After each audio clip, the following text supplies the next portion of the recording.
ஒரு வீட்டில் அப்பாவும் பையனும் வாழ்ந்துட்டு இருந்தாங்க.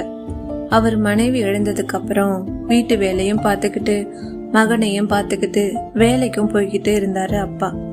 ஆனா அதை பத்தி எந்த கவலையும் இல்லாம படிப்புல கவனம் செலுத்தாம பசங்களோட சுத்திக்கிட்டு பொறுப்பு இல்லாம இருந்தான் அந்த பையன். அதனால ஒரு நாள் ஸ்கூல் பிரின்சிபல் அவனோட அப்பாவை கூப்பிட்டு அவனை பத்தி சொல்லி கொஞ்சம் கண்டிச்சு வளங்க சார் பையனை அப்படின்னு சொன்னாரு.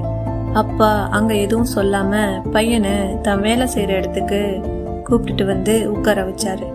அங்க எவ்வளவு கஷ்டப்பட்டு வேலை செய்யறாரு தன்னோட அப்பா அப்படின்னு பார்த்து புரிஞ்சுக்கிட்டான். மறுநாள் இருந்து அப்பாவுக்கு வீட்லயும் உதவி பண்ணுவான், படிப்புலயும் நல்ல கவனம் செலுத்தி சிறந்த மாணவனா இருந்தான்.